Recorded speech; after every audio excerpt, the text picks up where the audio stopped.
میرے عزیزوں، میرے دوستوں، وقت کا دامن کافی تنگ ہے، اس لیے آپ سے گزارش ہے کہ آپ تھوڑی توجہ فرمائیں اور اٹھنے بیٹھنے کا، چلنے پھرنے کا معاملہ تھوڑا موقوف کریں۔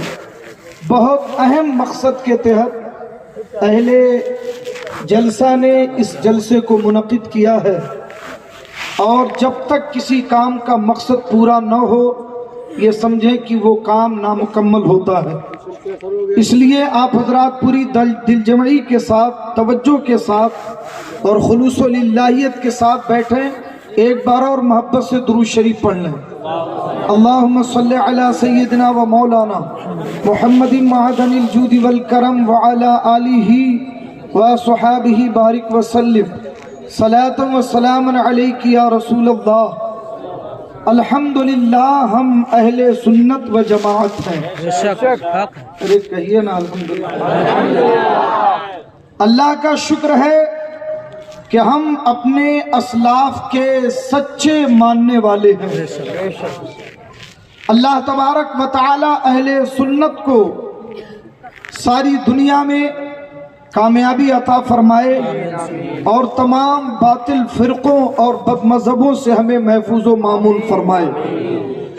میں نے قرآن مجید کی جو آیت مبارکہ تلاوت کرنے کا شرف حاصل کیا ہے، اس کے اوپر گفتگو کرنے سے پہلے آپ سے میں یہ اپنے عقیدے کی زبان میں عرض کرنا چاہتا ہوں کہ اہل سنت کا عقیدہ کیا ہے، اسے پہلے اپنے ذہن میں بٹھا لیں۔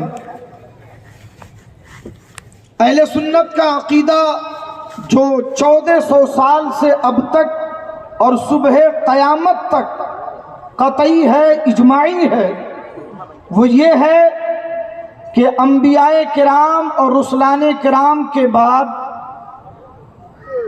رسول جب بولا جائے تو اس میں رسول ملائکہ آ جاتے ہیں، مگر تشریحاً میں تینوں لفظ بولتا ہوں، انبیاء کے بعد، مرسلین کے بعد اور رسل ملائکہ کے بعد، تحت الثری سے لے کے عرش اعظم تک، شرق سے لے کے غرب تک، شمال سے لے کے جنوب تک، کائنات جب سے شروع ہوئی اور جب تک رہے گی اس وقت تک اس دھرتی پر صدیق اکبر سے افضل کوئی پیدا نہیں ہوا۔ بے شک، سبحان اللہ، بے شک حق ہے، بے شک بے شک حق بڑی ہے۔ ذمہ داری کے ساتھ یہ جملہ ادا کر رہا ہوں، اور ہماری ذمہ داری اسٹیج پہ رونق افروز ہے۔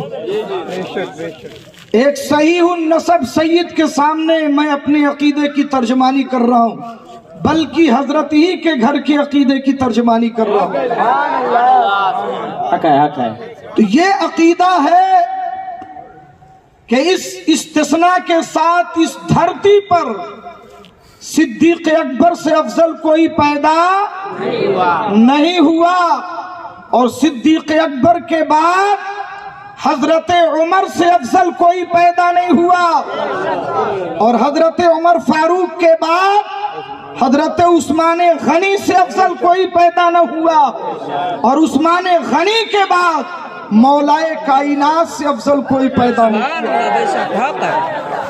اہل سنت کا عقیدہ سنو، ان چار بزرگوں کے بعد اللہ تعالیٰ نے تمام صحابہ میں جو افضلیت عطا فرمائی وہ دیگر عشرہ مبشرہ کو ہے، دیگر عشرہ مبشرہ، اور انہی کے ساتھ مولا علی کے دونوں شہزادے بھی ہیں۔ عشرہ مبشرہ اور حسنین کریمین، ان کے بعد تمام بدری صحابہ، ان کے بعد تمام اہل احد، ان کے بعد صاحب بیعت رضوان، ان کے بعد بیعت اولا و عقبہ، بیعت عقبہ اولا اور ثانیہ والے، ان کے بعد وہ سابقین اولین جو باقی رہے، جنہوں نے دونوں قبلوں کی طرف نماز پڑھی، اور اس کے بعد پھر سارے صحابہ۔ بات سمجھ میں آئی؟ اب میرے نبی کے صحابہ،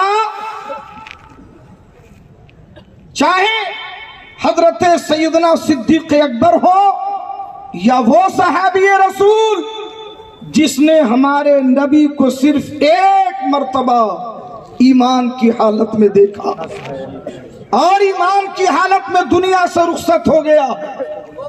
خوب اچھی طرح سمجھ لو، ہم اہل سنت ہیں، اس لیے ہمارا یہ عقیدہ ہے کہ اس کائنات کے اندر انبیاء و مرسلین اور رسل ملائکہ کے بعد اللہ تعالی نے دو جماعتوں سے افضل کوئی جماعت پیدا نہیں کیا۔ دو جماعتیں، ایک ہمارے نبی کے اہل بیت اور دوسرے ہمارے نبی کے صحابہ۔ اب یہ یاد رکھو کہ یہ دونوں وہ جماعتیں ہیں جو بلا شبہ قطعی طور پر جنتی ہیں۔ یہ دونوں ہمارے سروں کے تاج، اس لیے کوئی کسی بھی ہیلے حوالے سے ان دونوں میں سے کسی کی بھی شان میں گستاخی کرے تو وہ اہل سنت میں سے نہیں ہے، چاہے وہ کچھ بھی ہو جائے۔ بات سمجھ میں آئی؟ ہمارے عقیدے کی ترجمانی بریلی شریف کی سرزمین سے ہوئی۔ اہل سنت کا ہے بیڑا پار، اہل سنت کا ہے بیڑا پار، اصحاب حضور نجم ہے اور ناؤ ہے اطرت رسول اللہ۔ تو اس عقیدے پہ قائم رہیں۔ اب میں تھوڑی ان لوگوں کی خبر لے لوں، لیکن اپنے دلائل کی روشنی میں۔ اللہ تعالیٰ نے اچھا گفتگو جو ہے، چونکہ اہل بیت کا جو معاملہ ہے، الحمدللہ ہم تو دل سے بھی زبان سے بھی اہل بیت کے غلام، اور وہ دل سے نہ صحیح زبان سے تو کہتے ہی ہیں، تو یہ تو متفق علیہ معاملہ ہے، اس پر کوئی جھگڑا نہیں۔ آئیے ذرا صحابہ کی بارگاہ میں چلیں۔ صحابہ کرام کون ہیں؟ تمام مفسرین کی تفسیریں اٹھا لو، ایک دو کتابوں کا نام کیا شمار کراؤں۔ اللہ تعالیٰ نے نبی پاک کے صحابہ کے بارے میں فرمایا، رضی اللہ عنہم ورضوا عنہ، رضی اللہ عنہم، اللہ ان سب سے راضی ہو گیا، اللہ ان سب سے راضی ہو گیا اور یہ سب اللہ سے راضی ہو گئے۔ آپ مجھے یہ بتائیے، یہ سارا پڑھا لکھا مجمع ہے، ساری دنیا کے مسلمان یہ دعا کرتے ہیں کہ اے اللہ تو ہم سے راضی ہو جا۔ ارے بولو بھائی، دعا کرتے ہیں مولا تو ہم سے راضی ہو جا، مگر کسی کو معلوم نہیں کہ اللہ کس کس سے راضی ہوا۔ کسی کو پتا ہے؟ قرآن مجید میں اللہ نے نص قطعی میں بتایا، اللہ نے ارشاد فرمایا رضی اللہ عنہم، اللہ ان سب سے راضی ہو گیا۔ اللہ فرما رہا ہے کہ اللہ نبی کے صحابہ سے، ارے بولیے نا کچھ، راضی ہو گیا۔ یہ بتائیے اس کے بعد کسی اور سرٹیفکیٹ کی ضرورت ہے؟ تو پھر جب اللہ راضی ہو چکا تو یہ کیوں کہہ رہا ہے کہ یہ بھی اللہ سے راضی ہو گئے؟ نہیں سمجھ میں آئی؟ اللہ کہتا ہے رضی اللہ عنہم، اللہ ان سے راضی ہو گیا۔ یہی تو سب سے بڑی سرٹیفکیٹ ہے، یہی تو سب سے بڑا مجدہ ہے۔ پھر اللہ فرماتا ہے رضی اللہ عنہم ورضوا عنہ، اور یہ سارے صحابہ اللہ سے راضی ہو گئے۔ اے اللہ، جب تو راضی ہو گیا، تو راضی ہو گیا تو بات یہی ختم ہو گئی۔ اب یہ بتانا کہ یہ بھی تجھ سے راضی ہے۔ اے مولا، آقا اگر غلام سے کہہ دے کہ میں تجھ سے خوش ہوں، یہ غلام کی قسمت کی معراج ہے۔ غلام کو کہنے کی کیا ضرورت کہ میں بھی آقا سے خوش ہوں، وہ تو ہے ہی ہے اپنے آقا سے راضی۔ مگر میں اسی دونوں جملوں کا ربط سمجھانا چاہتا ہوں۔ وہ لوگ سنیں جو بعض صحابہ کو کہتے ہیں ایمان لائے, چھپ کے ایمان لائے, ہیلا کر کے ایمان لائے, بہانے سے ایمان لائے, یہ سوچ کے ایمان لائے, ایمان چھپایا, ایسا کیا ویسا کیا. سناؤ اللہ کیا فرماتا ہے. اللہ فرماتا نبی کے سارے صحابہ اللہ ان سب سے راضی ہو گیا. اللہ ان سب سے اور فرماتا ہے کہ وہ ڈر کے نہیں, وہ بھی اللہ سے راضی ہو گئے. بات سمجھ رہے ہو؟ اس کو آپ ایک مثال سے سمجھو. آپ نے کسی شخص کو, اپنے خدمت گزار کو ہی یا کسی غریب مسلمان کو آپ نے کہا بھائی میرے کام سے ممبئی چلے جاؤ. آپ نے اسے بھیجا, کام بتا دیا, وہ کام کر کے واپس آیا, کام بہت اچھے سے کیا. آپ نے کہا کہ میں تجھ سے راضی ہو گیا, میں تجھ سے راضی ہوا, تو نے میرا کام بہت اچھے سے کیا.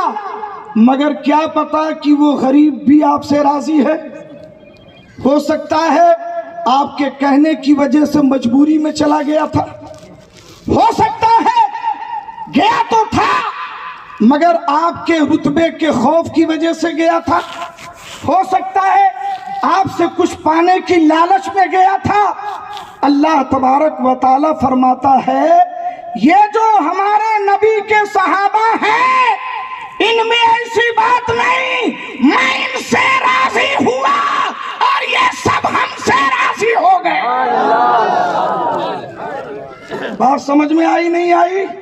یہ تماچا ہے ان لوگوں کے لیے جو بعض صحابہ کی شان میں یہ کہہ کے گستاخیاں کرتے. یہ تمہارے عقل کے گھوڑے دوڑیں گے یا اللہ کے کتاب, اللہ کا فرمان چلے گا؟ بولو. اور یہاں پر بات بہت تفصیلی تو نہیں کر سکتا مگر میں آپ کو بتاؤں, سارے صحابہ یقیناً قطعاً اللہ کی بارگاہ سے جنت کا مزدہ پا چکے. اللہ رب العزت نے سورہ حدید کی آیت نمبر 10 کے اندر صحابہ کی دو قسمیں, دو گروہ بتائے. ایک وہ صحابہ جو فتح مکہ سے پہلے ایمان لائے, اللہ کے راستے میں خرچ کیا, اللہ کے حکم سے قتال کیا. اور دوسرے وہ صحابہ جو فتح مکہ کے بعد ایمان لائے, اللہ کے راستے میں خرچ کیا, اللہ کے راستے میں قتال کیا. اللہ فرماتا ہے وَكُلًّا وَعَدَ اللَّهُ الْحُسْنَى, اللہ نے ان سب سے جنت کا وعدہ کر لیا. سبحان اللہ. بے شک. اور کیسے کیا یہ بتاؤ؟ اللہ پر ایمان ہے کہ نہیں؟ بے شک ہے. اللہ پاسٹ کو بھی جانتا ہے, ایمان ہے. بے شک. اللہ پریزنٹ کو بھی جانتا ہے, ایمان ہے. اللہ فیوچر کو بھی جانتا ہے, ایمان ہے. نبی کے زمانے میں صحابہ نے کیا کیا اللہ وہ بھی جانتا ہے, اور نبی کے جانے کے بعد ان کی ظاہری حیات کے بعد صحابہ کیا کریں گے اللہ یہ بھی جانتا ہے. مگر پھر بھی فرماتا ہے وَكُلًّا وَعَدَ اللَّهُ الْحُسْنَى, اللہ نے سب سے جنت کا وعدہ کیا. وَاللَّهُ بِمَا تَعْمَلُونَ خَبِيرٌ, اور اللہ کو معلوم ہے تو تم کرتے ہو, جو کرنے والے ہو, سب کچھ جانتا ہے, پھر بھی جنت عطا کرتا ہے. بات سمجھ میں آئی؟ یہ آیت مبارکہ ان کے ان تمام بکواسوں کی جڑ کاٹنے کے لیے کافی ہے کہ حضور کے بعد انہوں نے کیا کیا, وہ ساری چیزیں ہمارے رب کو معلوم ہے. ارے بولو یار, رب کو معلوم ہے, اور اللہ بتا بھی رہا ہے واللہ بما تعملون خبیر, اور اللہ تمہارے تمام کاموں کو جانتا ہے. میرے عزیزوں, میرے دوستوں, اچھا ایک بات بتائیے, صحابہ کرام رضوان اللہ تعالی علیہ مجمعین کے بارے میں اہل سنت کا عقیدہ آپ پر واضح ہوا. اب ایک اور ضروری عقیدہ, ایک اور ضروری بات. آج کچھ ایسے لوگ دنیا میں پیدا ہوئے, وہ سمجھتے ہیں کہ ہم نے بڑا تیر مار لیا, بہت تیر مار